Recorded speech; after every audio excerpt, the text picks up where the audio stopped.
She accidentally sent a message calling her boss hot and arrogant, and his reaction left her speechless.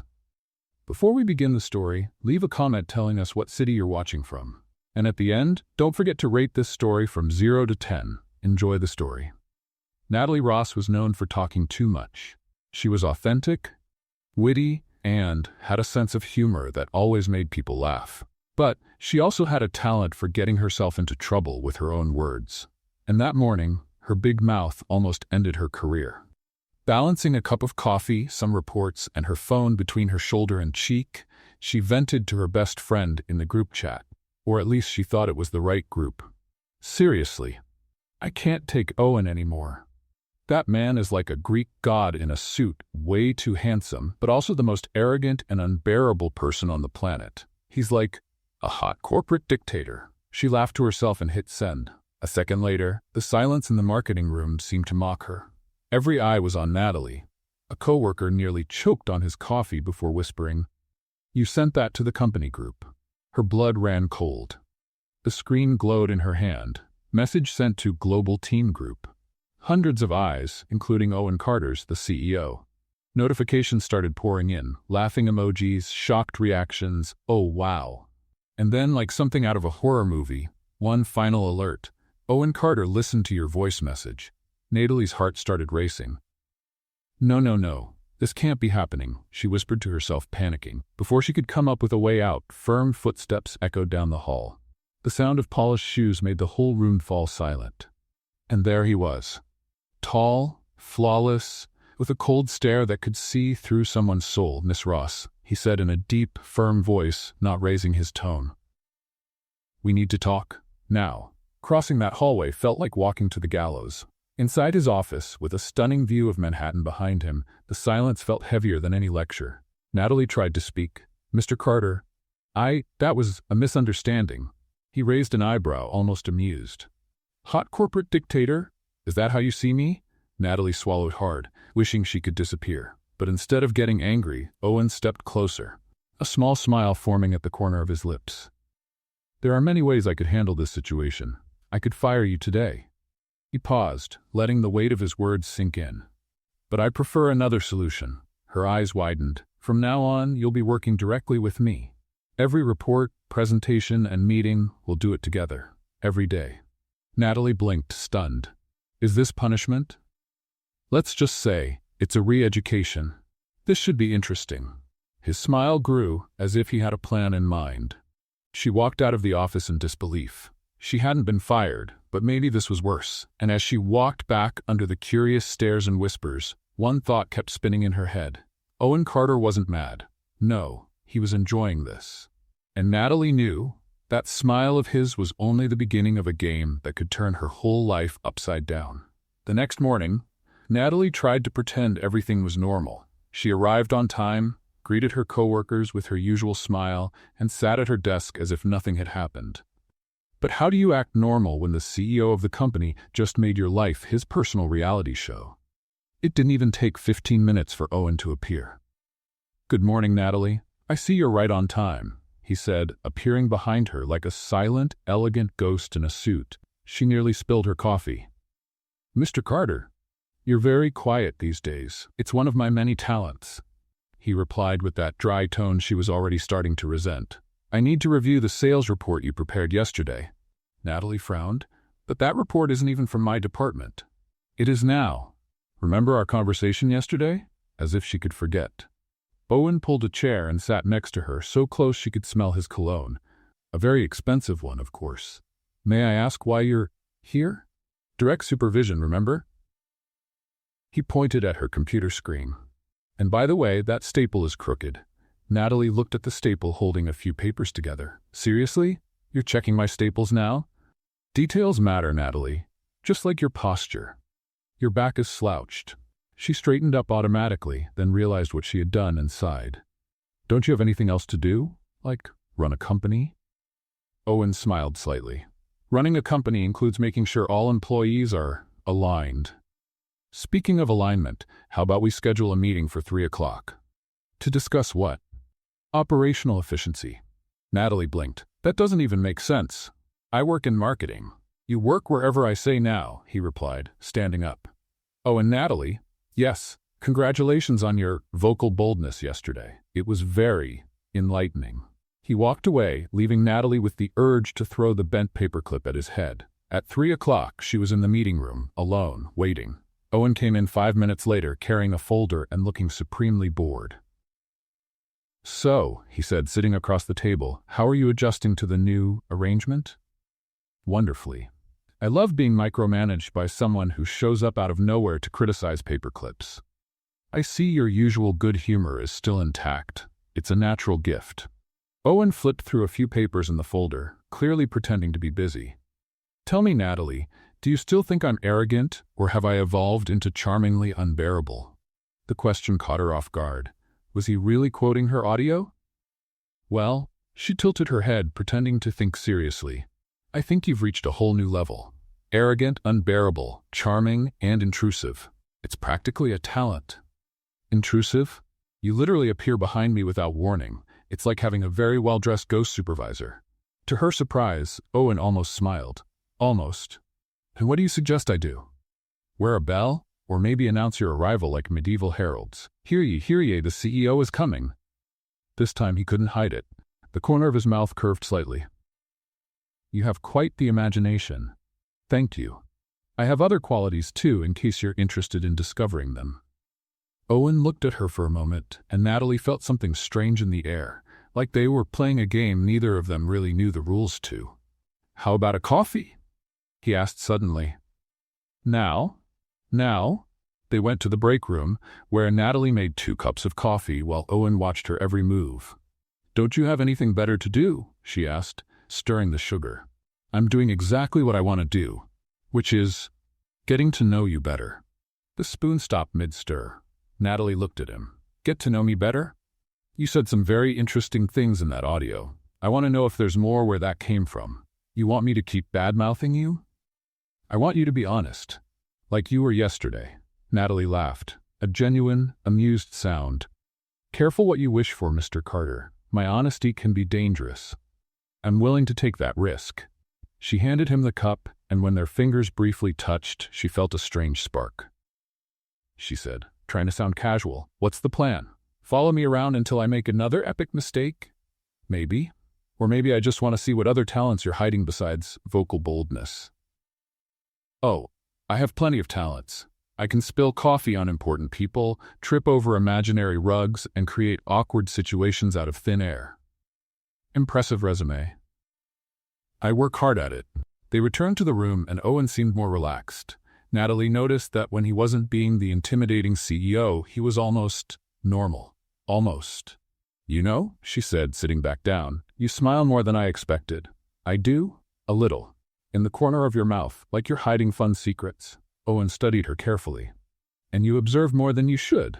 That's another talent of mine. How many talents do you have exactly?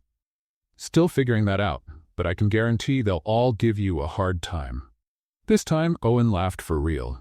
A low, genuine sound that completely changed his face. I'm starting to believe that. The rest of the afternoon went by quickly, with Owen finding excuses to show up at her desk. Comments about reports, questions about projects, remarks on her posture. Natalie responded to every jab with humor, and gradually realized it was turning into some kind of verbal duel. A duel she was strangely enjoying. At the end of the day, as she was packing up, Owen showed up once again. Natalie. Let me guess, my purse is messy? Actually, I need you to join me on a business trip. Tomorrow morning. She stopped arranging her papers. A trip? Portland. Investor meeting. It'll be quick. And why me? Owen gave that secret smile again. Because you're my new special assistant. Remember? Natalie looked at him, trying to figure out what he was really up to. But one thing she knew for sure. That trip would be anything but ordinary. All right, she finally said. But if you try to tell me how to pack my suitcase, I swear. Swear what? I'm still thinking about it, but it'll be creative. Owen chuckled softly and walked away, leaving Natalie with the feeling she had just agreed to a lot more than a simple business trip. The meeting in Portland went better than Natalie expected. The investors seemed impressed with Owen's presentation, and she managed not to spill coffee on anyone important, which she counted as a personal victory. But when they got to the airport at 5 in the afternoon, ready to fly back to New York, reality hit them like a bucket of cold water. Canceled? Natalie stared at the flight board in disbelief. What do you mean, canceled? Storm, ma'am. The airline employee explained with a tired smile. All flights to the East Coast have been suspended until tomorrow morning. Owen ran a hand through his hair, messing up his usually perfect look for the first time. And hotels? Well, the woman made a face. It's peak season, and with all these canceled flights, it might be hard to find one. 2 hours later, they stood at the reception desk of the only hotel in all of Portland with a vacancy. It was a modest place, but clean, clearly not used to hosting executives in $1,000 suits. 1 room, with 2 beds, said the receptionist, handing them the key. That's all we have. Natalie and Owen looked at each other. The situation was awkward enough without having to share a room. No way to get separate rooms? Owen asked. Sir, you're lucky to get this one. With the storm, half the city is without power. In the elevator, the silence was so heavy that Natalie could almost feel it. Owen looked visibly uncomfortable, adjusting his tie for the 3rd time in 5 minutes. Relax, she finally said. I'm not going to attack you during the night. I promise to keep my hands to myself. He glanced at her. That's not what I'm worried about. Then what? Owen hesitated. Do you snore? Natalie burst out laughing. Seriously? That's your concern? That I snore? It's a valid question. Well, get ready to find out. The room was small but cozy. 2 twin beds with a nightstand in between, an old TV, and a window facing a busy street in Portland. Owen looked around like he was analyzing a complicated puzzle. Not fancy, but it'll do, Natalie said, tossing her bag onto one of the beds. Definitely not fancy. Oh, come on. Where's your sense of adventure? Probably left it on the private jet we couldn't take. Natalie laughed and started digging through her bag. I'm going to the corner store to grab a few things. You want anything? Like what? Real food. Maybe some chips, soda, things normal people eat when they're stuck in modest hotels. Owen looked genuinely puzzled. Chips? Wow, you really never had a normal life, did you? Natalie stared at him, amazed. Stay put, I'll be back. I'm going to introduce you to the world of junk food. When she came back 20 minutes later, she found Owen sitting at the edge of the bed, still in his full suit, staring at the TV like it was an alien object. You didn't change? She asked, dropping the groceries onto her bed. I didn't bring casual clothes. Of course you didn't. She shook her head and pulled out a bag of chips, soda, and microwave popcorn. You bought popcorn? It's tradition. Strange hotel night with a coworker requires popcorn. It's practically a federal law. Owen watched as she took off her shoes and walked to the bathroom with a smaller bag. Where are you going? To change clothes. Unlike some people, I don't sleep in a suit. When she came out, wearing pink unicorn pajamas, Owen was clearly trying not to laugh. Don't say a word, she warned, pointing a finger at him. I wasn't going to. Liar. You're laughing on the inside. Maybe a little. At least I brought pajamas. Are you going to sleep with your tie on too? Owen looked down at his clothes like he had just now realized he was still wearing them. I didn't bring pajamas. Seriously. Natalie gave him a look of genuine disbelief. Who travels without pajamas? People who usually stay in hotels that offer silk robes. Right. At least take off the jacket and tie. You look like you're heading into a meeting with the president. Hesitant, Owen took off the jacket and loosened the tie. It was the first time Natalie had seen him looking less than perfect, and she had to admit he looked even more attractive this way. More human. Better, she said, tearing open the bag of chips. Now let's eat junk food and watch bad TV like normal people. I don't eat chips. You're eating this today. She pushed the bag toward him. It's part of the experience. Owen cautiously picked up one of the orange snacks and studied it like it was a scientific specimen. Just eat it already, Natalie said, rolling her eyes. He took a bite, chewed slowly, and his expression shifted slightly. It's not terrible. High praise coming from you. She turned on the TV and started flipping through the channels. What do you usually watch? News, documentaries, economic programs. Of course you do. She stopped on an old romantic comedy. How about this? Seems frivolous. Perfect. Just what we need. As the evening went on, something strange started to happen. Owen gradually began to relax. First, he took off his shoes. Then he rolled up his shirt sleeves. And when Natalie made a particularly funny comment about the movie's main character, he laughed, a real, genuine laugh. "You're funny," he said suddenly. "Thanks. I think that's the first genuinely nice thing you've ever said to me." "That's not true." "It is. Every other comment has been either sarcastic or a disguised constructive criticism." Owen thought about it. "Maybe you're right. I'm always right. It's another one of my talents." "How many talents do you have exactly?" "Still counting." She turned to him on the bed.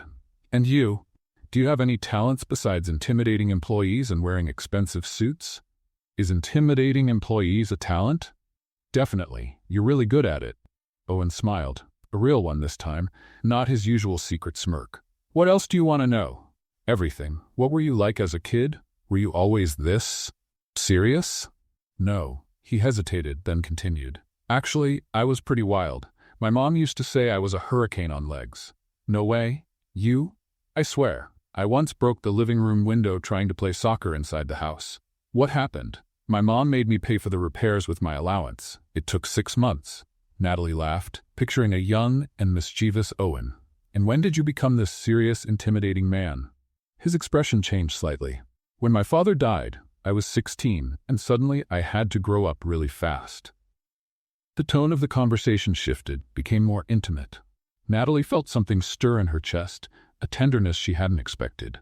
"I'm sorry. It was a long time ago. But it still hurts." Owen looked at her, surprised by her understanding. "Sometimes." They sat in silence for a moment, watching the movie without really paying attention. "And you?" he finally asked. "Have you always been this spontaneous?"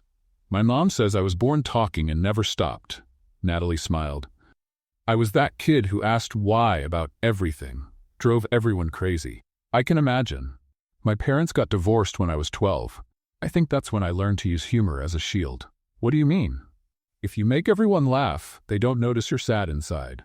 Owen studied her closely. "Do you still do that?" "Sometimes," she shrugged. "It works most of the time. But not always."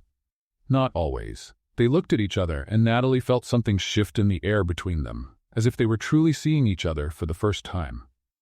"Do you want popcorn?" she asked suddenly, needing to break the intensity of the moment. "Sure." She walked over to the tiny microwave in the room and put the popcorn in. While she waited, Owen came closer, standing beside her. "How long does it take?" "A few minutes." She was very aware of how close he was, of the warmth radiating from his body. "Owen?" "Yes?" "You're different from what I thought." "Different how?" "More human." He chuckled softly. "Thanks. I think." The popcorn started popping in the microwave, and Natalie went to get ice from the bucket she had filled earlier. But when she turned around quickly, she bumped into Owen, who was standing right behind her. Ice went flying everywhere, some cubes hitting his chest. "Oh no!" Natalie started laughing. "Sorry." Owen looked at the ice cubes sliding down his shirt, and, to her surprise, he started laughing too. "You even managed to be clumsy with ice." "It's a special talent." She picked up a cube from the floor, and on impulse, threw it at him. Owen's eyes widened as the ice hit his shoulder. "You didn't just do that. I did." She picked up another cube, laughing, "And I'll do it again." What followed was a completely childish and ridiculous ice war. They ran around the tiny room, laughing and throwing cubes at each other like kids. Owen, with his wet shirt and messy hair, looked years younger, and when they finally stopped, breathless and laughing, they were standing very close to each other. The laughter faded gradually. Owen raised his hand and brushed a strand of hair from her face. "Natalie," he said softly. "Yes? That's when the fire alarm went off. The shrill sound filled the room, completely breaking the moment. They quickly pulled apart, looking around in confusion. "What was that?" Owen began. "Oh no, the popcorn." Natalie ran to the microwave, where smoke was pouring out of the edges. "I forgot about the popcorn." She opened the door, and a cloud of smoke escaped, making the alarm blare even louder. The popcorn was completely burned, black as coal. "How do you even burn popcorn?" Owen shouted over the alarm. "It's another one of my talents," she shouted back, trying to wave away the smoke with a towel. It took them 10 minutes to shut off the alarm and air out the room. By the time they managed, they were exhausted, soaked from the melted ice cubes, and embarrassed by the moment that had almost happened. "Well," Natalie said, trying to break the awkwardness. At least we're not going to starve. We still have Doritos. Owen ran a hand through his wet hair. Maybe we should try to get some sleep. Tomorrow's going to be a long day. Yeah, you're right. They got ready for bed in silence, each avoiding looking at the other. Natalie curled up in her bed, pretending to be comfortable, while Owen lay stiff as a board. Natalie? He said in the dark. Yes? No snoring, okay? She smiled into the darkness. You either. But neither of them really slept that night. The next morning, the flight back was almost completely silent. Owen had returned to being the cold, distant CEO, and Natalie couldn't figure out why. The man who had laughed with her and almost kissed her seemed to have completely vanished. When they got back to the office, he barely looked at her. Thanks for coming along on the trip, he said formally. You may return to your usual tasks. And then he disappeared into his office, leaving Natalie completely confused and, for the first time since meeting him, genuinely hurt. The following Monday, Natalie arrived at work expecting Owen to return to his usual teasing behavior. Instead, it was like Portland had never happened. Owen passed by her desk 3 times that morning without even glancing her way. When she tried to greet him in the hallway, he just nodded briefly and kept walking. And when she offered coffee, something that had become a tradition between them, he declined without even looking up. No thanks, I don't need coffee today. Natalie stood there in the hallway, holding 2 cups and feeling completely foolish. All right, she mumbled to herself. I guess we're back to the robot CEO program. What bothered her the most wasn't just how cold he was acting. It was the fact that she was genuinely hurt. And that was ridiculous, because there was nothing between them besides a few jokes and a moment that almost happened. Almost being the key word. You okay?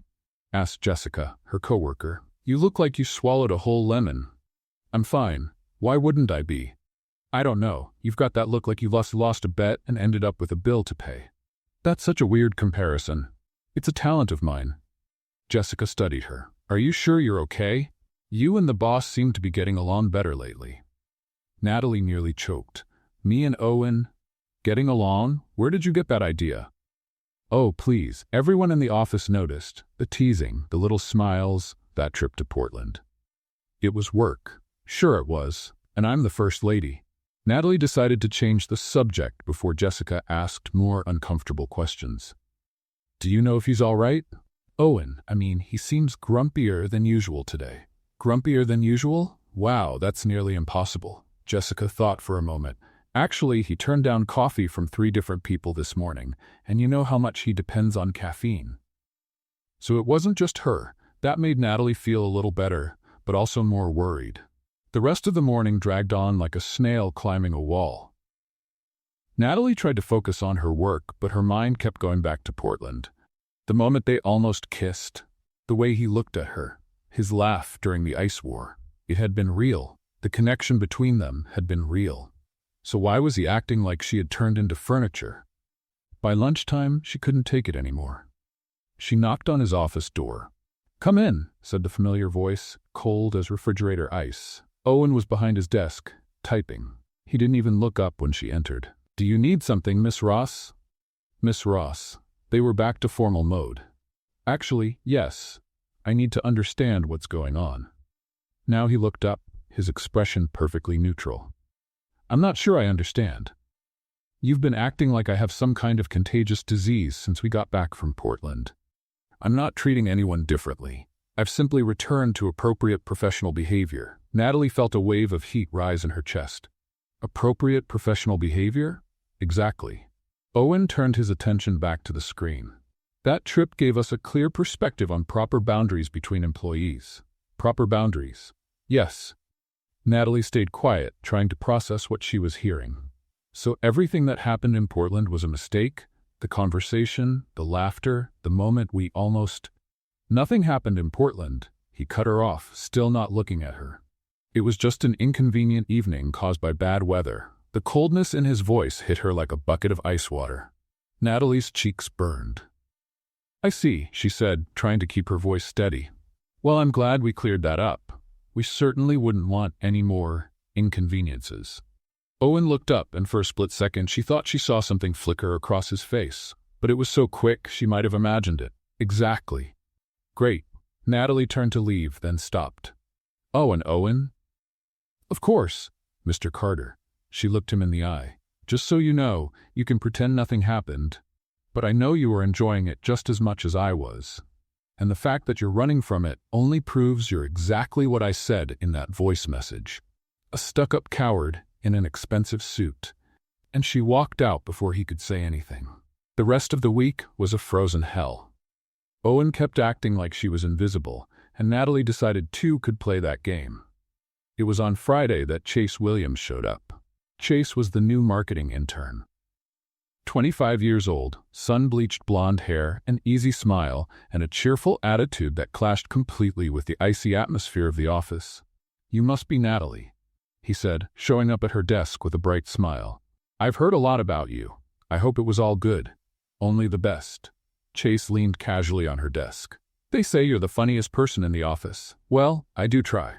And very pretty too." Natalie blinked, surprised by his honesty. Then an idea began to take shape in her mind. A terrible, vengeful, probably foolish idea. But it might work. "Thank you, Chase. You're very charming yourself." She started slow, a brighter smile whenever Chase walked by, louder laughs when he made jokes, longer chats in the break room, and it worked.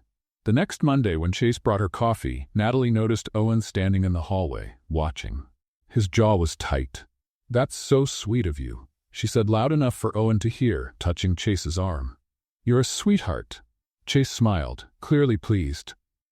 "Anything for you, Natalie." On Tuesday, she had lunch with Chase in the cafeteria, laughing loudly at his surfing stories. Owen was seated 3 tables away, and she could feel his eyes burning into her back. On Wednesday, when Chase suggested they go out for dinner, Natalie said yes, loudly, right in front of the elevator where Owen was waiting. "That sounds wonderful," she said with a glowing smile.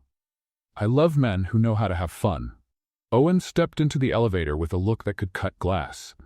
By Thursday, during the weekly team meeting, everything finally exploded. Chase was presenting a project when Owen interrupted sharply. "This report is incomplete," he said, with a coldness that made everyone in the room shrink in their seats. "Sir?" Chase blinked, confused. "The third quarter data is incorrect. The methodology is sloppy. And your conclusions are, frankly, ridiculous." Natalie felt her blood boil. Chase had spent days on that report, and she knew it was perfect. She had helped review it. "With all due respect, Mr. Carter," said Chase, trying to stay calm, "I reviewed that data 3 times. Then I suggest you review it a 4th. Owen stood up, dominating the room with his presence. "And next time, focus less on social distractions and more on the work." The silence in the room was deafening. Everyone knew exactly what Owen meant. Chase turned red. "Sir, this meeting is over," Owen cut in. "Everyone may leave, except you, Miss Ross." One by one, the co-workers left the room, including Chase, who gave Natalie a confused look before walking out. Once they were alone, Owen turned to her, his eyes burning with anger. "What exactly do you think you're doing? Working. Like any regular employee. Don't play games with me, Natalie." "Oh, so I'm Natalie again?" She stood up and faced him. "That's interesting. Last week I was Miss Ross. You know exactly what I mean." "Actually, I don't know. You told me nothing happened in Portland, that it was just a little inconvenience." "So why do you care who I'm having lunch with?" Owen took a step toward her. Because what, Owen? Because you're doing this just to get a reaction out of me. To get a reaction from you?" Natalie laughed, but there was no humor in it. "That's a bold assumption. Maybe I'm just moving on. After all, you made it very clear there's nothing going on between us." "Natalie, Chase is handsome, fun, and he treats me like I'm someone worth knowing. Imagine that. He's a boy. And you're a man who doesn't know what he wants." She stepped closer. "At least Chase doesn't go from warm to cold like a broken air conditioner." Owen stared at her for a long moment, breathing heavily. "You have no idea what you're talking about." "Then explain it to me." "I can't." "Can't or won't?" "Both." Natalie shook her head, frustrated. "You're impossible, Owen Carter. Completely impossible." She turned to leave, but he grabbed her arm. "Natalie, wait." "For what? So you can tell me again that nothing happened, that I'm imagining things?" "So I can tell you you're driving me crazy." She stopped and looked at him. "What?" "You heard me." "Then why?" "Because it's complicated. Because you work for me. Because I'm no good at relationships. Because you're a coward. His eyes lit up. Careful, Natalie. Or what? You're gonna fire me? Go ahead. At least I won't have to keep playing this childish game of yours. That's when Owen completely lost control. In one swift move, he pulled her close, pressing her against him, and kissed her. It wasn't a soft or hesitant kiss. It was filled with anger, frustration, and held-back desire. Natalie was shocked for a second, then melted into him, returning the kiss with the same intensity. Weeks of tension, teasing, and silent longing exploded in that moment. When they finally pulled apart, both were out of breath. "Don't flirt with anyone," he whispered against her lips, "except me." And then, like a spell had been broken, they realized where they were, in the meeting room, with the door wide open. Anyone could have seen them. "Owen." "Natalie, come to my place tonight," he said, his voice low. "Please." Natalie looked into his eyes and saw everything he couldn't put into words. All right. That night changed everything between them. Owen showed a side of himself she had never seen, vulnerable, passionate, real. And when morning came, Natalie woke up in his arms, feeling whole for the first time in a long time. But reality hit like a cold bucket of water when she noticed the time. "Owen!" She shook him. "I need to get home and change. We're going to be late for work." He smiled sleepily. "We can be a little late. Easy for you to say when you're the boss." She laughed, already getting up. "I need to keep up appearances." An hour later, Natalie arrived at the office trying to look normal, though her heart was still racing from the night before. She had barely sat down at her desk when she noticed something was off. The looks, the way conversations stopped when she walked by, the secretive little smiles exchanged between coworkers. "Morning, Jessica." She greeted her colleague, trying to sound casual. Jessica nearly spilled her coffee. "Oh, Natalie, good morning." Her voice was unusually high. "So, how was your night?" "Normal. Why?" "No reason. Absolutely no reason." Jessica laughed nervously. "You look well rested." Before Natalie could ask what was going on, Tyler from accounting passed by her desk, humming softly. "Someone had an interesting night." Natalie frowned. "What are you all talking about?" That's when Sarah from HR appeared, holding her phone with a look that was somewhere between amused and concerned. "Natalie, you need to see this." What she saw made her want to hide under her desk. It was a photo of her and Owen in the meeting room, kissing passionately. The quality wasn't great, obviously taken in a rush, but you could clearly tell it was them. "Where did you get this?" Natalie asked, her face getting hot.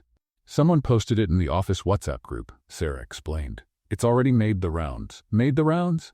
"Everyone's seen it." Natalie looked around the office and realized, yes, everyone really was looking at her. Some with curiosity, others with disapproval, and a few with something that looked like envy. "Great," she muttered. "Just perfect." "On the bright side," said Jessica, trying to lighten the mood, "you and the boss make a very attractive couple." "Jessica."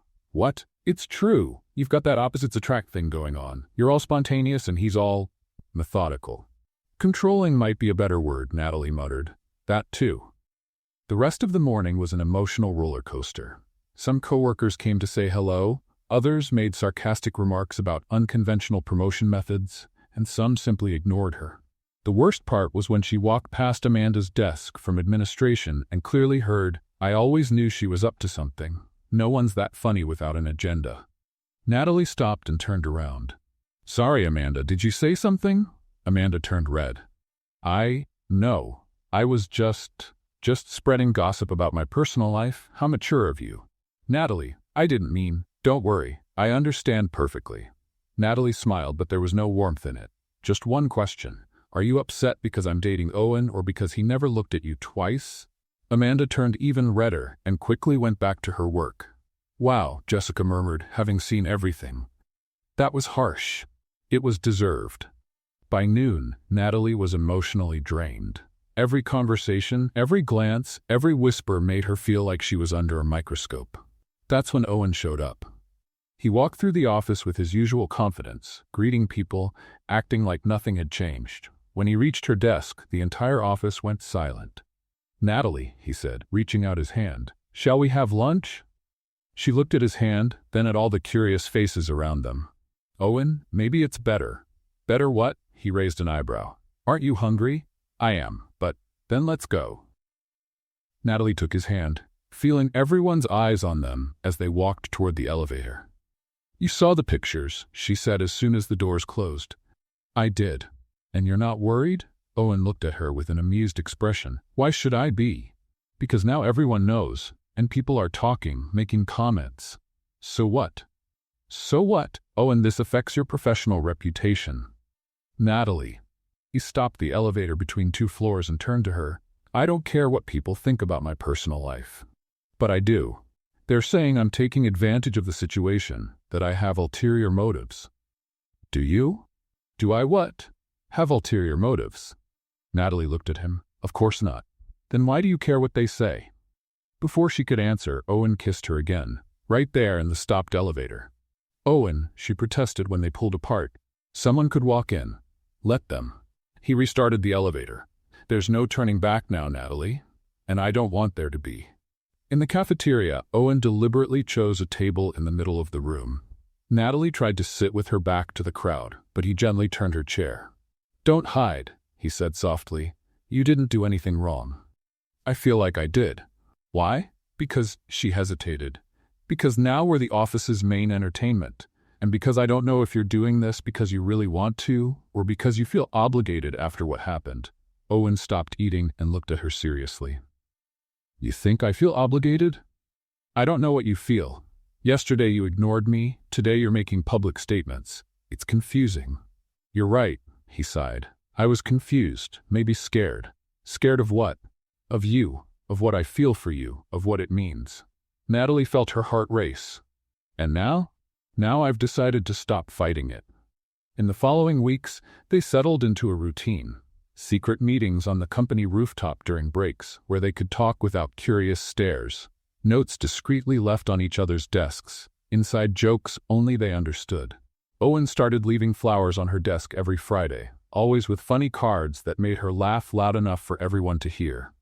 To the only person who can burn popcorn and still be perfect. Oh. Thanks for teaching me that Doritos can be a balanced meal. Your favorite CEO. Gradually, the nasty comments faded. Some coworkers even began rooting for the couple, especially after seeing how much more Owen smiled when he was with her. But it wasn't all sunshine. Natalie started noticing little things, like how Owen sometimes grew distant during personal conversations, how he changed the subject when she asked about his past, how there was a hidden sadness in his eyes at unexpected moments. Have you ever been married? She asked one afternoon while they shared sandwiches on the rooftop. Owen nearly choked. Why that question? Female curiosity. You're 32, successful, good-looking, you must have broken a few hearts along the way. Some, he answered vaguely. Someone special? Owen stayed silent for so long she thought he wouldn't answer. No, no one, he finally said. That answer bothered Natalie more than it should have. She tried to ignore the feeling, but the doubt began to grow like a seed in fertile ground. The following week, while Owen was in a meeting, she needed to pick up some documents from his office. That's when it happened. Looking for the papers in the desk drawer, her fingers found something unexpected. A letter. Or rather, part of a letter, as if the rest had been torn off. Without thinking, she read the visible words. I know you will never forgive me for what I did, but you need to know that I still love you. I know you still love me too. What we had was real, even though it ended so terribly, Sarah. Natalie felt her stomach drop. That letter seemed recent. The handwriting was feminine, delicate, and the tone, Natalie? She jumped, quickly hiding the letter. Owen was standing in the doorway, watching her with an expression she couldn't read. Did you find the documents you needed? He asked. Yes, she lied. I found them. But in truth, she had found much more than she was looking for. Natalie spent the rest of the day pretending everything was normal, but the letter burned in her mind like a mark. Every smile from Owen, every gentle gesture, every sweet word felt like a lie now. Because when she had asked if there was someone special, he had said no. And now that letter confirmed something else. When he invited her to dinner, she accepted, but only because she needed answers. At the Italian restaurant they had chosen, Owen was relaxed, telling a funny story about a meeting gone wrong, but Natalie could barely focus. You're acting strange today, he observed, cutting into his risotto. Did something happen? Actually, yes. Natalie set down her fork and looked at him. I need to ask you something. Go ahead. About Sarah. Owen stopped chewing. The change in his expression was instant, as if a wall had gone up between them. What about Sarah? Who is she really? And don't give me that someone from the past story. I saw the letter, Owen. What letter? The letter in your drawer. Her letter. Owen closed his eyes for a moment, as if gathering strength. You went through my things. I was looking for the documents you asked me to get. The letter was right there in plain sight. Natalie leaned forward. So, are you going to tell me the truth, or do I have to guess? Owen let out a heavy sigh. Sarah was my fiancée. For 3 years. Fiancée. Natalie felt her stomach drop. And what happened? We broke up 2 weeks before the wedding. 2 weeks? That must have been a complete nightmare. The invitations had already been sent, the cake ordered, the venue booked. We had to cancel everything. Natalie could see the pain in his eyes, even after all these years. Why did you break up? Owen stayed silent for so long she thought he wouldn't answer. She cheated on me, he finally said, his voice low. With my best friend. In my apartment. In our bed. Owen? Natalie reached out to touch his hand, but he pulled away. I came home early from work to surprise her. The surprise was mine. I'm sorry, that must have been terrible. It was. He gave a short laugh, but there was no humor in it.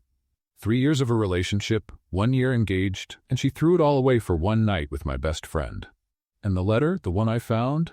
She writes to me from time to time, asking for forgiveness, saying it was a mistake, that she wants a second chance. Natalie felt something cold settle in her chest. And do you consider giving her that second chance? Owen looked at her as if she had said something absurd. Of course not. I've never trusted anyone again since then. But you trust me. Owen hesitated. It's complicated. Complicated how? Natalie, what happened between us was unexpected, intense, but I can't what? I can't allow myself to feel anything real again. I can't trust anyone anymore. The words came out like a confession forced from him, not after what happened. Natalie felt like she'd been punched in the stomach. So what am I to you, a convenient distraction? That's not it. Then what is it? Because it feels exactly like that. Owen ran his hand through his hair, clearly struggling with himself. You are important to me, more important than you should be. But not important enough for you to truly trust. Natalie, you don't understand? I understand perfectly. She stood up from the table. You're afraid, and I understand fear, Owen, but I can't accept being treated like I'm disposable. Where are you going? Home. I need to think. Natalie, wait, but she was already walking out of the restaurant. The fight that followed in the days after was epic. Owen tried to talk to her at the office, but Natalie kept him at arm's length with sharp comments and fake smiles. You're being childish, he said during a meeting when she deliberately ignored him. And you're being way too realistic, she shot back. Maybe that's why we were such a good match. Their coworkers watched the exchanges like a tennis match, with tension growing each day. It was on Friday that Owen finally snapped. I need to talk to you. Now. He showed up at her desk like a storm. I'm busy. I wasn't asking.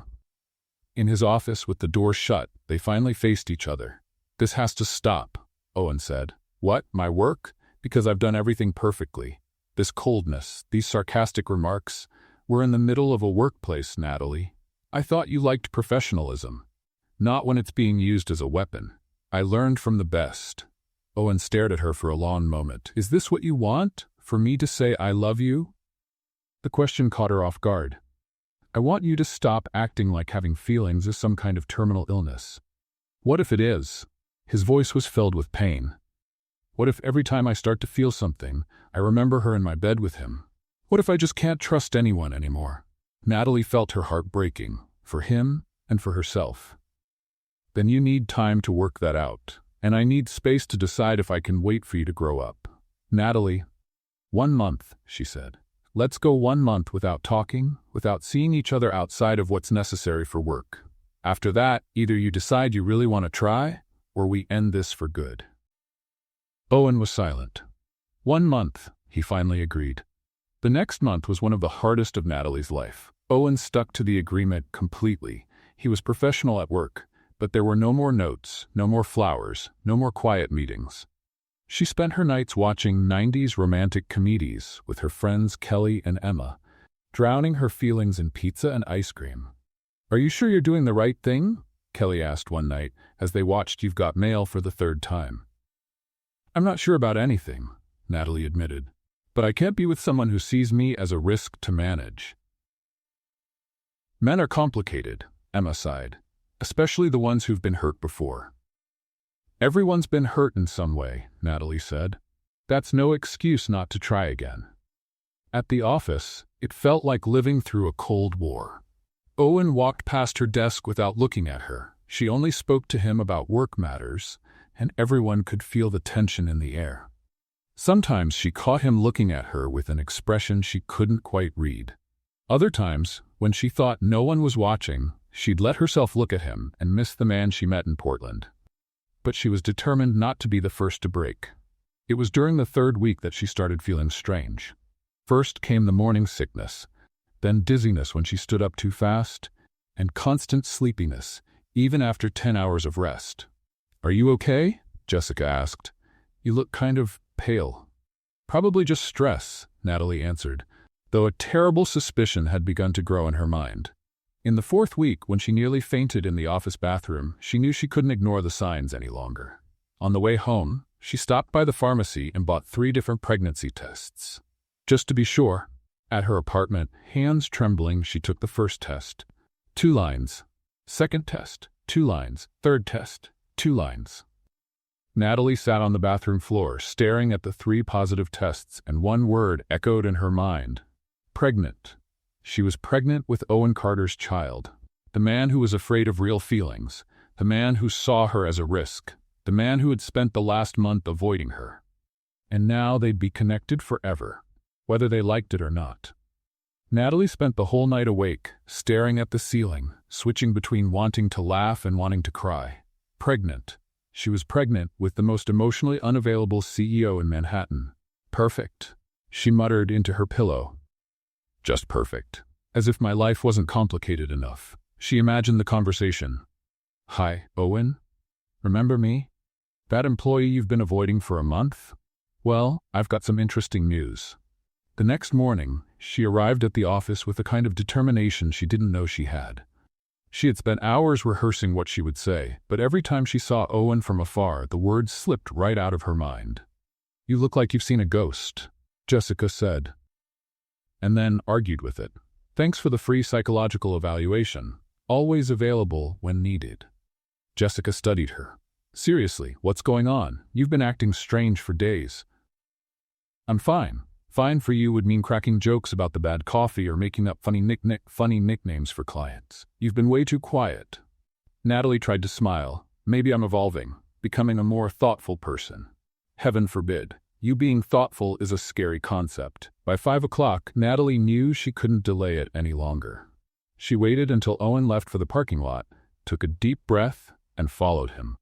He was standing by his car, talking on the phone when she walked up.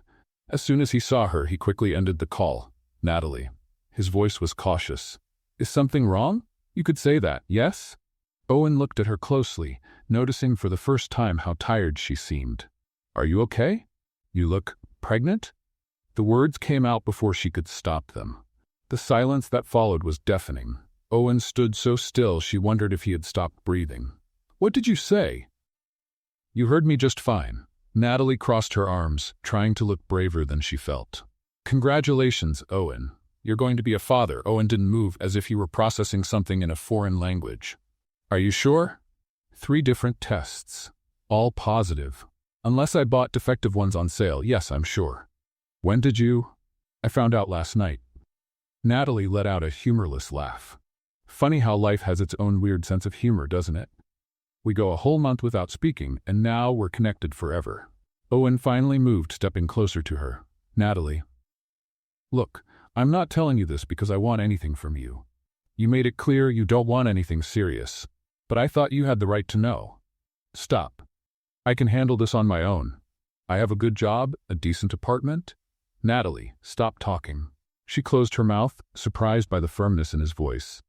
Owen stepped closer, standing right in front of her. Then, to her complete surprise, he reached out and gently touched her stomach. "There's a baby in there," he said, in awe. "Yeah, that's more or less how it works." "Our baby." "Technically, yes." Owen looked up at her and Natalie saw something she didn't expect, genuine joy. "Then let's do this together," she blinked. "Excuse me? You and me. Let's do this together." "Owen, you don't understand. 5 minutes ago you couldn't even look at me. Now you're saying we'll do this together?" "I know it sounds confusing. It sounds crazy. Maybe it is." He smiled, a real smile she hadn't seen in weeks. "But you know what I realized over this past month?" "What?" "That I miss you. Every day, every hour." His voice softened. "I miss your jokes, your smile, the way you make me laugh even when I'm mad." Natalie felt her heart racing. "Owen, I love you, Natalie." The words came out like a confession. "Am I scared? Of course. Am I terrified? Absolutely. But I love you more than I'm afraid." "You're only saying this because of the baby." "No, I'm saying it because it's true." He took her hands in his. "The baby just gave me the courage to admit what I already knew." Natalie felt tears stinging her eyes. "How do I know you won't run again when things get scary?" "Because now I have 2 reasons to stay." He touched her stomach again. "You and our child." "Daughter," she corrected automatically. "How do you know?" "Woman's intuition. She's going to be a stubborn little girl just like her mom." Owen laughed. "God help us." In the weeks that followed, it was like Owen had turned into a completely different person. He showed up at her desk with special teas for morning sickness. He obsessively researched pregnancy and shared random facts. "Did you know the baby already has fingerprints?" he said during lunch. "Owen, it's only been 8 weeks. And the heart is already beating." "You read the entire book last night, didn't you?" "Maybe." They rescheduled the doctor's appointment together, and Natalie couldn't deny she was touched by his dedication. Owen took notes during the doctor's explanations, asked technical questions, and seemed genuinely fascinated by the entire process. "First ultrasound today," said Dr. Williams, a kind woman in her 50s. "Let's take a look at our little one." Natalie lay down on the exam table, nervous. Owen held her hand and gave it a gentle squeeze. "It's okay," he whispered. "We're about to see our baby." The doctor applied the cold gel to Natalie's belly and moved the probe. The screen filled with blurry black and white shapes. "Let me find it here," the doctor murmured, moving the equipment. "Ah, here it is." A tiny shape appeared on the screen, pulsing rhythmically. "The heart," the doctor explained, "beating perfectly." Owen squeezed Natalie's hand tighter, eyes locked on the screen. "It's amazing," he whispered. "And very active," the doctor added, continuing the exam. "Let me get a better look." Suddenly she stopped, frowning. "What is it?" Natalie asked, instantly alarmed. "Is something wrong?" No, nothing wrong." The doctor smiled. "Actually, we have a surprise here." "What kind of surprise?" Owen leaned forward. "Look right here." The doctor pointed at the screen. "One baby, and here, a second baby." The room went completely silent. "A second?" Natalie began. "Twins," the doctor confirmed with a big smile. "Congratulations, you're having twins." Natalie felt the world spin around her. "Twins?" she repeated as if the word were in another language. "As in, 2 babies? At the same time?" "Exactly." "Oh my goodness." Natalie covered her face with her free hand. 2 babies, 2 kids, 2 college tuitions, 2 weddings someday. Owen, on the other hand, started laughing. Not a little chuckle, a real, joyful laugh that filled the room. "Owen!" Natalie looked at him like he'd lost his mind. "Why are you laughing? This is a disaster." "It's not a disaster," he said, still laughing and kissing her hand. "It's perfect." "Perfect? 2 babies are perfect? Have you lost your mind?" "Maybe." He smiled at her with so much love that Natalie felt her heart melt. "But think about it. Now we have twice the reason to make this work. Or twice the chances for everything to go wrong. Where's your faith, future mom?" Natalie looked at the screen where 2 tiny hearts were beating side by side and felt a mix of total terror and overwhelming love. "2 babies," she murmured again. "Natalie Ross, what have you gotten yourself into?" Owen kissed her forehead. "The greatest adventure of our lives." 3 weeks after the twin discovery, Natalie stood in the middle of Owen's apartment holding a box with a look of total panic. "I can't do this," she announced. "I just can't." Owen, who was putting together a crib with instructions in 3 different languages, looked up. "Do what? Live with me or build baby furniture?" "Both. Especially the living together part." You squeeze the toothpaste from the middle. Who does that? Normal people? Normal people squeeze from the bottom up. It's a basic rule of civilization. Owen smiled, already used to Natalie's panic attacks about domestic details. We can buy 2 tubes of toothpaste, and you leave dirty dishes in the sink overnight. 1 coffee cup. It's about the principle. Natalie sat down on the box she was holding. What if we find out we're totally incompatible for living together? What if you find out I sing in the shower? Loudly? You sing in the shower? Like a bird with vocal problems. I can't wait to hear it. Natalie stared at him, searching for any hint of sarcasm, but he looked genuinely amused. You have serious self-preservation issues. Maybe. Owen walked over and kissed her forehead. But I'm willing to take the risk. Moving into Owen's apartment was an interesting process. Natalie brought 3 boxes of books, an impressive collection of mugs with funny sayings, and a different pair of pajamas for every day of the week. How many pajamas does one person need? Owen asked, watching her put away the 15th set. Is that a rhetorical question? Because the answer is, you can never have too many pajamas. And this one? He held up a pink pajama set with flamingos. That's for special occasions. What kind of special occasions involve flamingos? You'll find out. Adjusting to life together was easier than Natalie expected. Owen turned out to be surprisingly flexible for someone used to controlling every part of his professional life. He let her reorganize the entire kitchen, didn't complain when she turned his office into a half-office, half-future playroom, and even learned how to make pancakes when she started having strange cravings. Pancakes with vanilla ice cream at 7 in the morning, he said one Tuesday, placing the plate in front of her. I'm pretty sure this breaks several nutritional laws. The babies want pancakes, Natalie replied, digging into the food with enthusiasm. Who am I to say no? How do you know it's the babies and not you?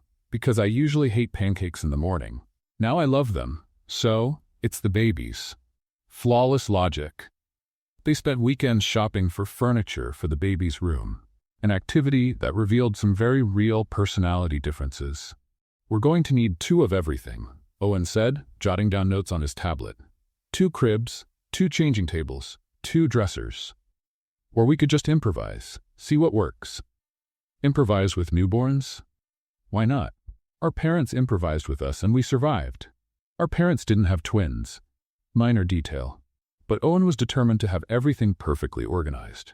He made spreadsheets with feeding schedules, researched the best diaper brands, and even bought a book on how to raise twins with maximum efficiency. You do realize babies aren't business projects, right?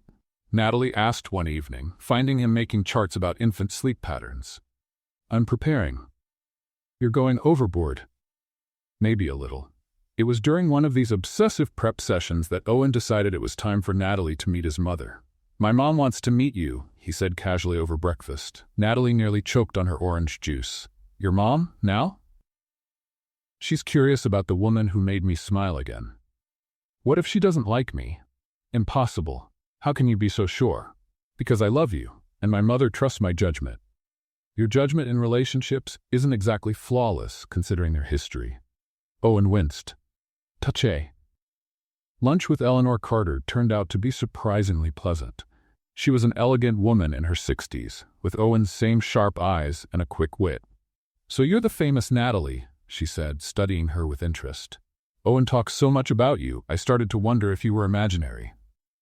Sometimes I wonder that too, Natalie replied, earning a warm laugh. I like her, Eleanor declared to Owen, as if Natalie wasn't sitting right there. She has personality, and she's not intimidated by you. Thank you? It was a compliment, dear. My son can be intense. I'm starting to see that. Over lunch, Eleanor shared some embarrassing childhood stories about Owen, much to his horror and Natalie's delight. He used to organize his toys by color and size, Eleanor revealed, at 4 years old. That explains a lot, Natalie murmured. And when he found out he was going to have twin siblings, Eleanor continued, ignoring her son's warning glance, he made a schedule for how to help care for them. Wait, Natalie perked up. Owen was going to have twin siblings? We were, Eleanor corrected gently, her smile fading slightly. But I lost the babies in the 6th month. The silence that followed was heavy. Natalie looked at Owen, suddenly understanding why he'd been so emotional about their twin news. I'm so sorry, she said softly. It was a long time ago, Eleanor replied. But maybe it explains why Owen's so excited about these babies. It feels like a second chance. After lunch, in the car, Natalie held Owen's hand. Why didn't you tell me about your siblings? Because it hurts to think about it. He squeezed her hand. But when I found out we were having twins, it felt like, I don't know, like it was meant to be. Meant to be? You believe in destiny now? I'm starting to believe in a lot of things I never used to. Everything felt perfect. Natalie was adjusting well to the pregnancy, Owen was being the ideal partner, and they were building something real together. That's when the bomb dropped. Natalie was at the apartment, sorting through baby clothes Eleanor had bought, when Owen's laptop beeped with a new email.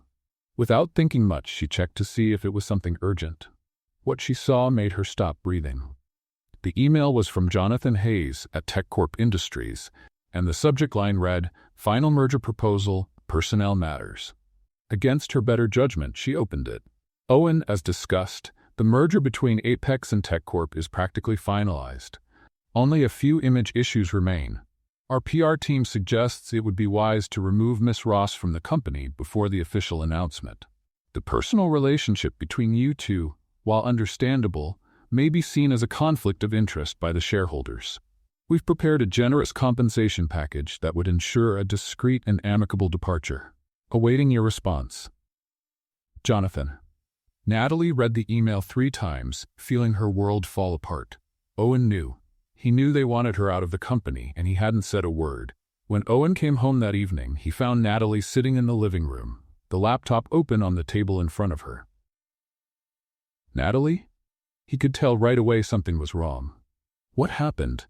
Were you going to tell me? She asked, her voice dangerously calm. Owen followed her gaze to the laptop screen and went pale. Natalie, I can explain. Can I? She stood up, hands trembling. Because I'd love to hear how you explain planning to remove me from the company behind my back. That's not how it is. No? Then how is it, Owen? How do you explain negotiating my exit like I'm some problem that needs solving? Owen closed his eyes, defeated.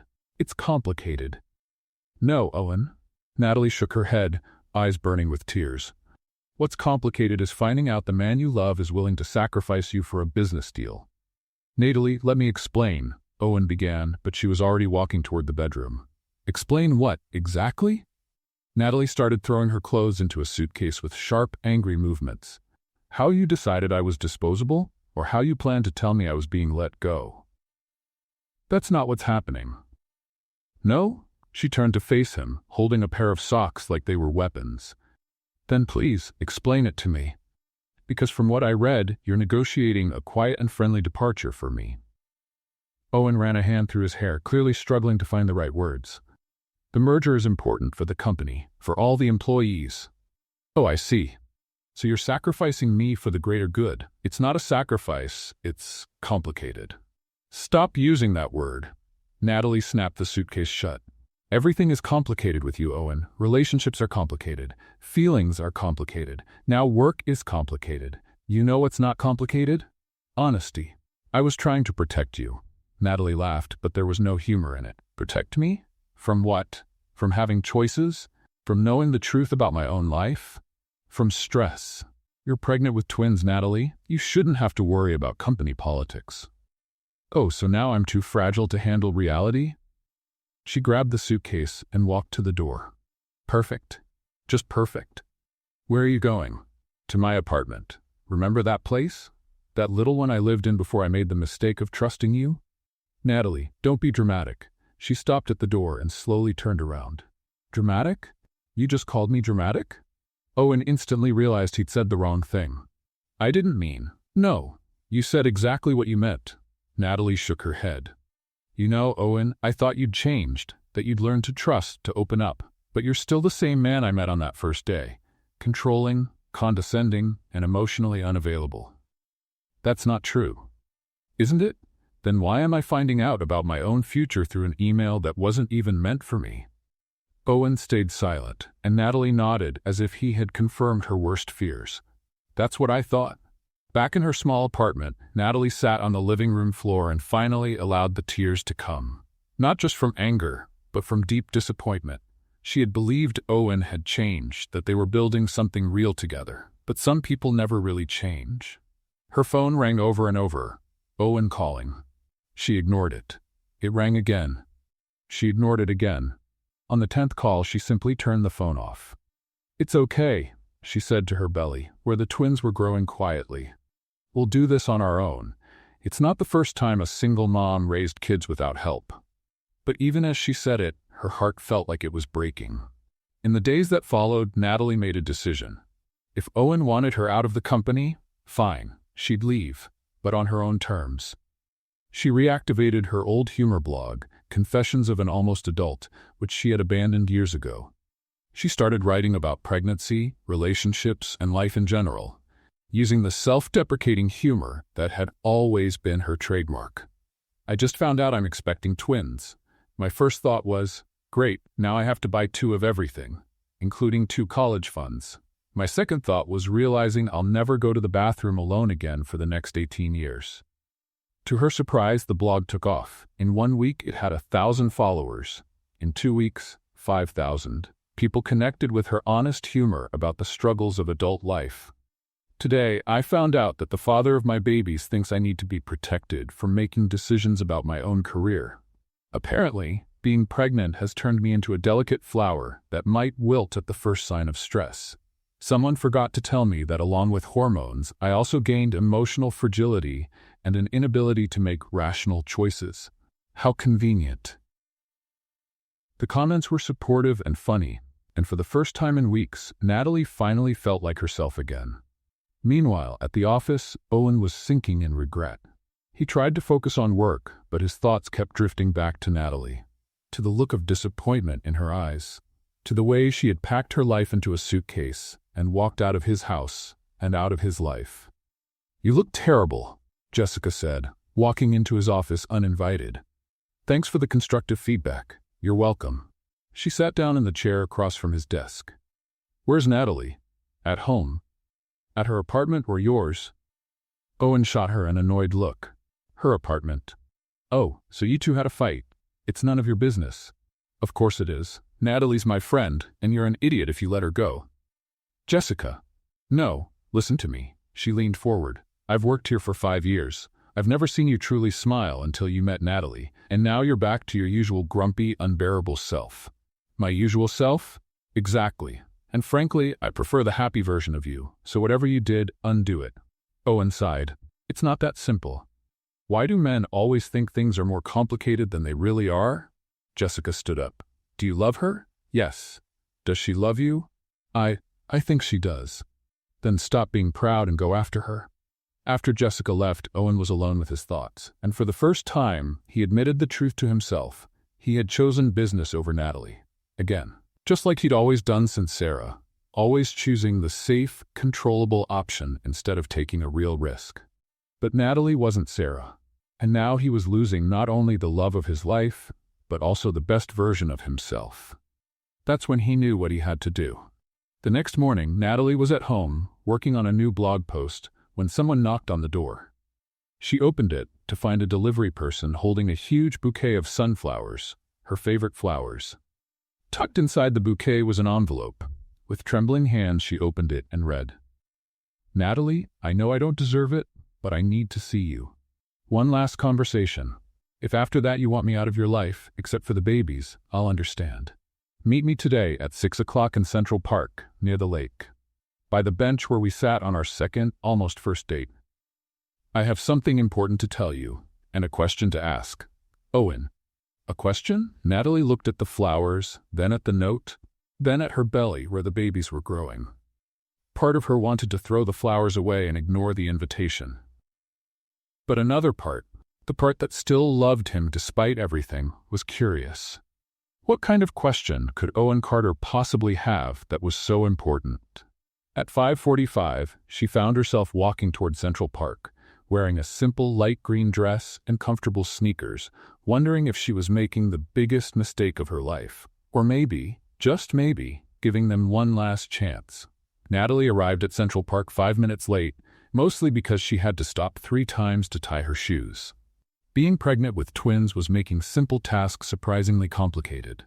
As she neared the lake, She saw Owen sitting on the bench he had mentioned, but it wasn't the corporate Owen she knew. He wasn't wearing a tie. He was in jeans and sneakers. A sight so unusual, she had to blink twice to be sure it was really him. "You came," he said, standing up as she approached. "Curiosity," she replied, trying to keep the tone light. "And you're dressed like a normal person. Thought I'd try something different." "Where's the suit? Isn't the world going to end without you in a suit?" Owen gave a nervous smile. "Turns out the world is more resilient than I thought."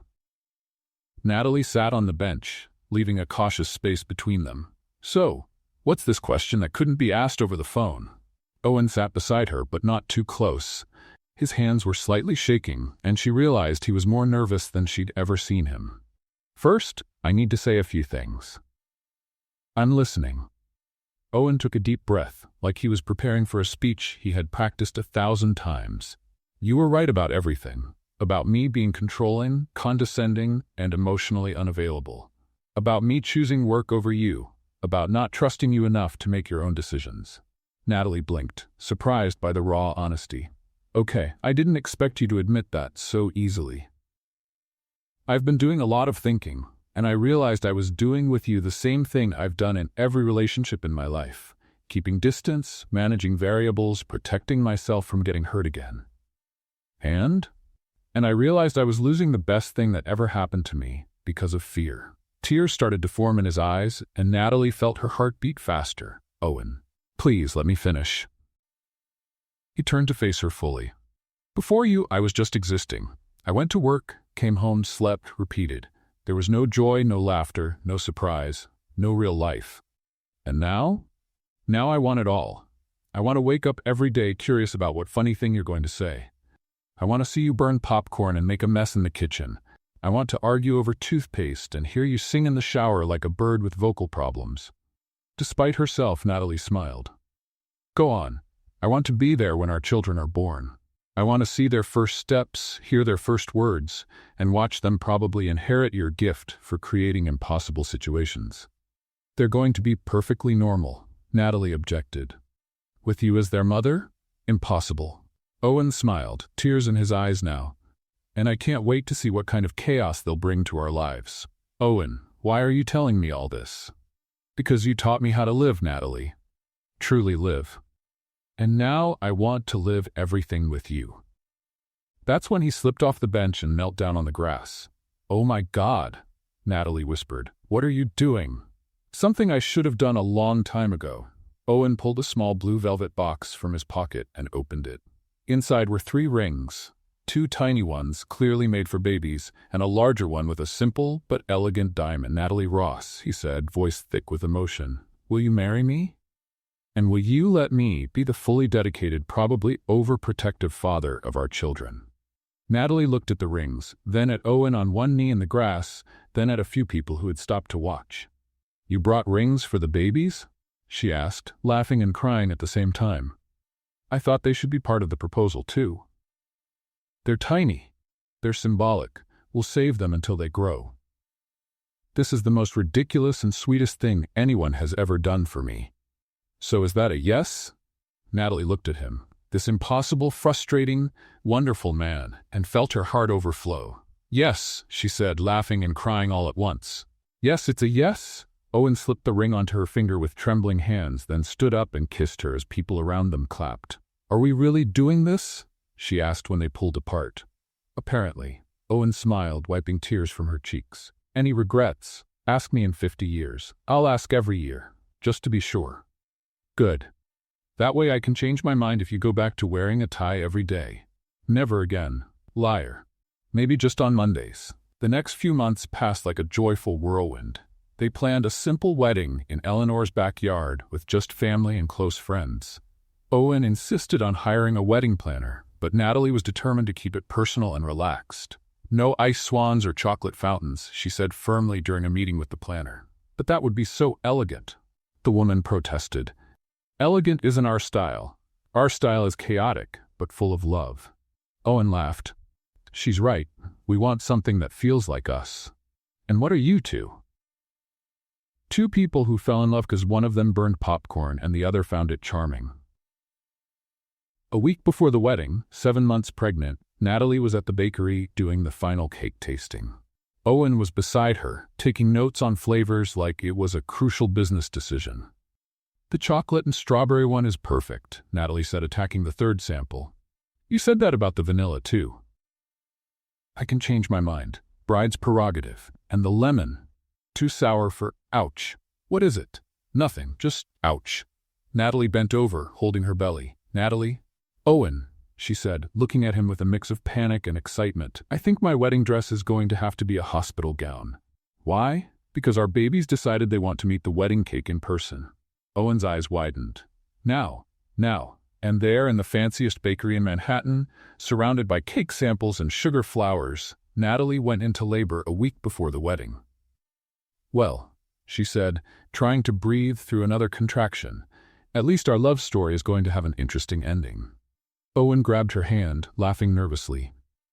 "Interesting doesn't even begin to cover it. Our kids are already making chaos before they're even born. They are definitely our kids." What followed was probably the most chaotic ambulance ride in Manhattan history. Natalie was having contractions every 3 minutes, Owen was on the phone trying to juggle 3 things at once, and the paramedic looked like he was questioning his career choices. "Take deep breaths," the paramedic instructed for the 5th time. "I am breathing," Natalie shouted during a contraction. "He's the one who needs to breathe." Owen looked visibly pale, gripping her hand tightly while speaking on the phone. "Mom." "Yes, we're on the way to the hospital." "No, it's not a false alarm." "Yes, 1 week before the wedding." "No, we didn't plan it this way." "Owen," Natalie said through panting breaths, "hang up that phone or I swear I'll throw it out the window." "Mom, I have to go. Natalie's having violent thoughts." "Violent thoughts?" Natalie glared at him. "Owen Carter, when this is over, you'll find out what real violent thoughts look like." At the hospital, things didn't calm down much. The medical team was ready for premature twins, but clearly not ready for the couple that came with them. "Sir, you need to calm down," the nurse told Owen, who was pacing back and forth across the room. "I am calm," he replied. "Clearly not calm. I just want to make sure everything's being done right." "Owen," Natalie called from the bed, "you're making me more nervous than the contractions." "Sorry, it's just, this is real. It's actually happening." A bit late for that realization, don't you think? Dr. Patterson, the obstetrician, entered the room with the calmness of someone who had seen every kind of family drama before. "How are we doing, Natalie?" "Well, doctor, considering I'm about to give birth to twins a week before my wedding, in a hospital, instead of on a honeymoon, I'd say I'm fantastic." "She's handling this very well," the doctor noted to Owen. "And you, sir?" Owen stopped mid-sentence, looked at Natalie, then at the monitors, and suddenly turned very pale. "I think I'm going to," and fainted, literally. "Owen," Natalie yelled, trying to sit up in bed. "Stay down," the nurse said, rushing to help Owen. "This happens more often than you'd think." "He fainted." "During labor. Folks, it happens. Too much stress, too many emotions. He's a CEO. He deals with pressure all the time. Apparently this is a different kind of pressure," Dr. Patterson added with a smile. When Owen woke up 5 minutes later, he found Natalie looking at him with a mix of concern and amusement. "Welcome back, future dad," she said. "How about staying conscious for the rest of the show?" "I fainted." "Yep, right in front of the whole medical team. Very manly of you." "I'm sorry, don't be, it was hilarious. Now come over here and hold my hand like a responsible adult." The next 4 hours were a roller coaster of emotions. Pain, nervous jokes, and moments of pure terror. Owen redeemed himself by holding Natalie's hand, offering ice chips when needed, and saying encouraging things even when she threatened him with physical harm. "When this is over," she said during a particularly strong contraction, "you're getting a vasectomy, whatever you say, and you'll cook for a whole month. Deal. And you'll handle every nighttime diaper for the first 6 months. That doesn't sound fair. You want to renegotiate right now?" "No, ma'am." Finally, at 11:47 p.m., Emma Carter was born, followed 3 minutes later by her brother, James Carter. 2 perfect little babies, small but healthy, crying as if protesting their sudden change of address. Exhausted but glowing, Natalie held both babies while Owen stood beside the bed with a look that shifted between total awe and overwhelming love. They're so small, he whispered, gently touching James's tiny hand. They're premature, Owen. That was expected and perfect. And yours? Natalie smiled at him. Ours. Owen leaned down and kissed her forehead. You were incredible. I know, and you fainted. I'll try to do better next time. Next time?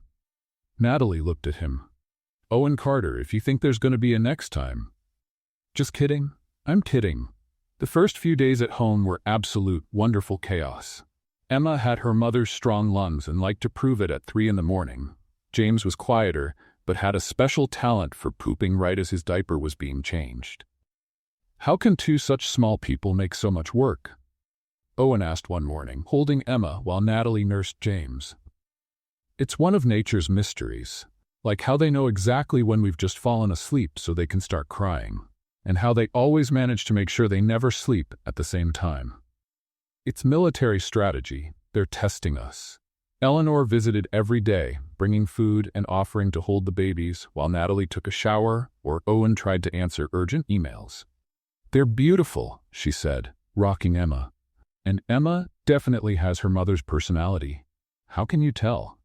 She complains a lot and wants constant attention. Hey, Natalie protested. It was a compliment, dear. After 2 weeks at home, once they finally found something that resembled a routine, Natalie noticed something important.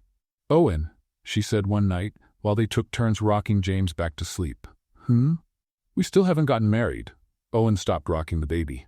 That's true. With all the craziness, I completely forgot. Well, I didn't, and I still want to marry you. Even after seeing me pass out during labor, especially after that. It proved you're human. Owen smiled. So should we reschedule everything? Actually, Natalie said with that mischievous smile he knew so well, I have a better idea. What kind of idea? The kind you'll think is completely crazy. Now I'm worried.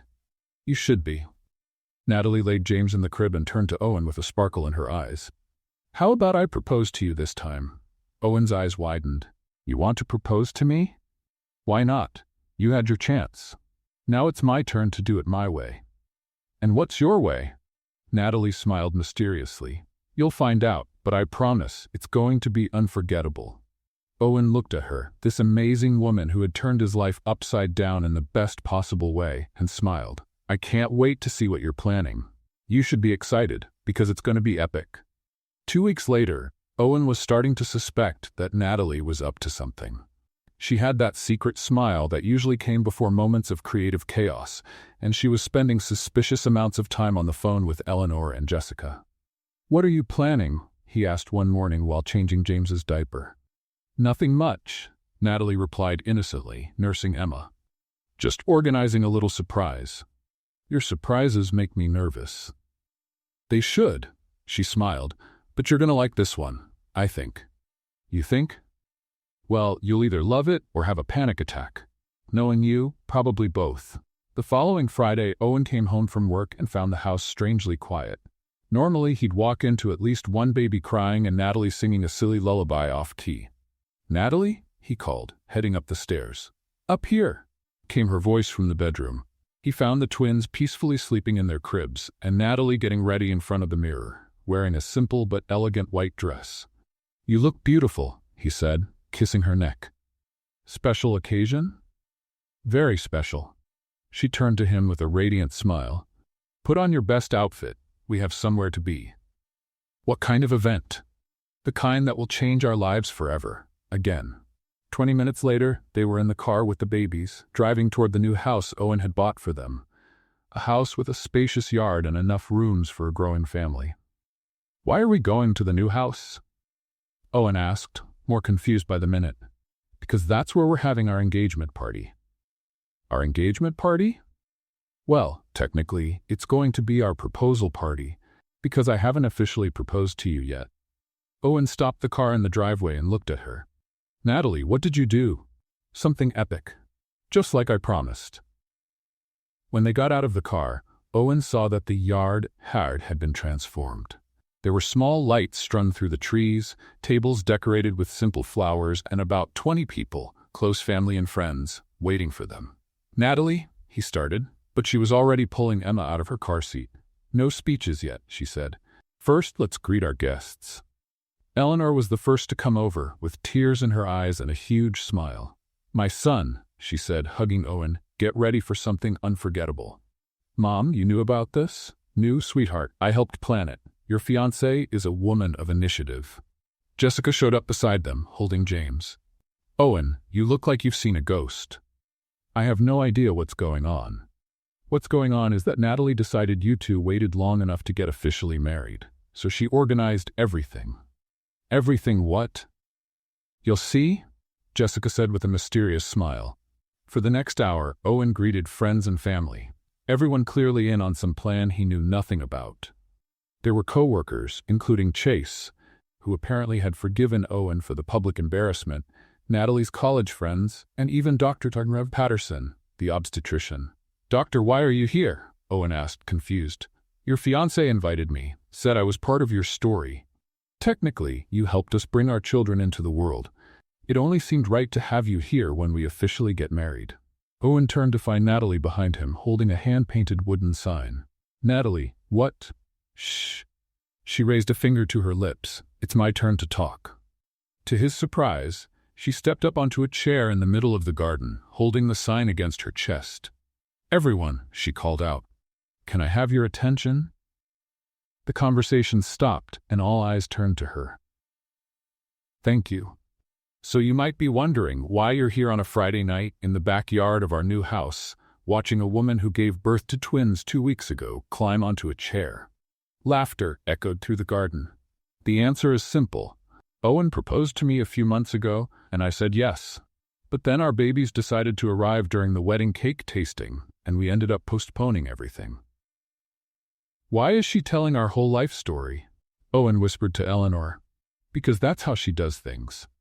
Now hush and listen." "But I realized something important," Natalie continued.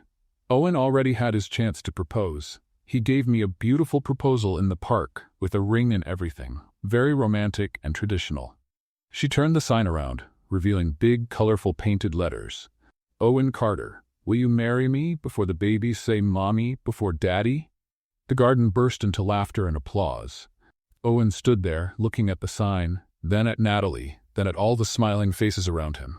"Well," Jessica called out, "are you going to answer or keep her waiting?" Owen started laughing. Not a quiet chuckle, but a full, genuine laugh that filled the garden.